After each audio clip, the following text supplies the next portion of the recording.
On February 1st, 1960, four students at North Carolina A&T became icons of the civil rights movement.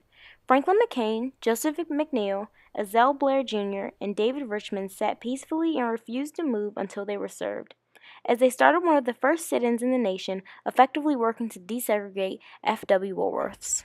I am here with Dr. Smallwood, the chair of the History Department at North Carolina Agricultural and Technical State University, and I'll be asking him a few questions about the Greensboro Four. So, do you think the legacy of the Greensboro Four has an impact on A&T with the students today?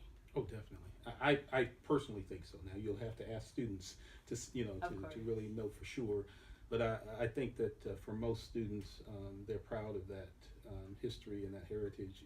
Anyone who would be able to look at any American history textbook and when you start talking about the civil rights movement, A&T is mentioned and the role that these young men played in and the students as a whole played in the desegregation of lunch counters throughout the country. I mean, anyone would be proud of that. So I would think that students are. My general interactions with students is that they are aware of that they either have gone to the Civil Rights Museum or they certainly have been exposed to our A&T history course and they know the contributions of these four and are very much aware of it, and I think it does motivate them in terms of the things that they think about and the things that they do.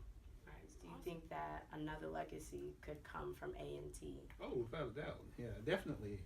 That's already begun. I mean, as you just described, I mean, you all are it. Your generation is it. When you look at some of the things that A&T has accomplished and is accomplishing, recently the number one black college in the country, but definitely always in the top five. You look at the fact that in North Carolina, in terms of research dollars that are generated by major research universities, A&T is third out of the major institutions in the state. I mean, that's significant. So that shows that A&T is on the cutting edge, that it's doing creative things. And so, yes, I mean, this generation has an opportunity to make its mark and to be a part of something greater and to help the institution continue for another, 125 years. So, definitely.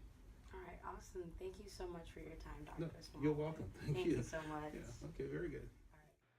And now to Carden Clark, who will be interviewing the grandson of Franklin McCain. I'm Carden Clark, and I'm going to be interviewing Franklin McCain III. So, Franklin, what type of person do you remember your grandpa as? My grandfather, he was powerful. He loved sports. And he was a funny guy actually. Me and him used to joke a lot all the time and watch sports. That's nice.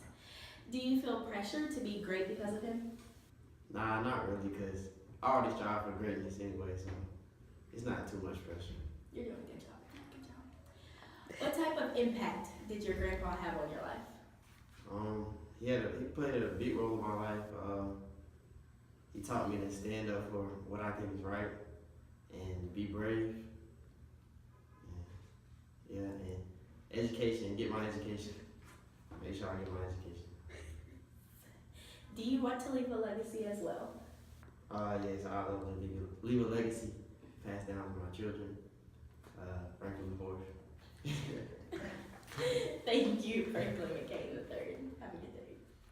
The actions of the Greensboro Four will never be forgotten, as they sparked a movement throughout the nation that had such a big impact on the civil rights movement. There is no doubt that without the courage of these men, we may be living in a very different society today.